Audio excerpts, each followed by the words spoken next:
আজকে সকালে ঘুম থেকে উঠে দেখি আকাশে প্রচুর মেঘ লেগেছে। তারপরে এই তো অনেক জোরে জোরে বাতাসও হচ্ছিল। এই মেঘলা দিনে আজকে সারাদিন কি করলাম সেটাই আপনাদের সাথে শেয়ার করছি। হ্যালো এভরিওয়ান, আসসালামু আলাইকুম। আজকে একটি নতুন ব্লগ ভিডিও নিয়ে চলে এসেছি। আর আজকে এই মেঘলা দিনে সকাল সকালে খিচুড়ি রান্না করে নিলাম। খুদের চাল দিয়ে আজকে এই তো খিচুড়ি রান্না করে নিয়েছি। আর আজকে সকালের নাস্তাটা এই খুদের চালের খিচুড়ি দিয়ে নাস্তাটা করে নিব। তারপরে এই তো খিচুড়িটা রান্না করা শেষ, এখন হচ্ছে খেয়ে নিব।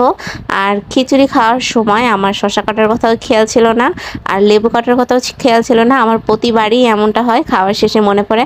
তারপরে আর কি করার, এভাবেই খেয়ে উঠলাম।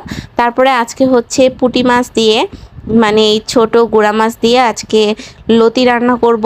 তারপরে মাছটা সুন্দর করে ধুয়ে নিয়েছি। আর এখানে হচ্ছে কিছুটা মশলা বেটে নিয়েছি, পেঁয়াজ, রসুন, তারপরে জিরা, কাঁচামরিচ একসাথে বেটে নিয়েছি। আর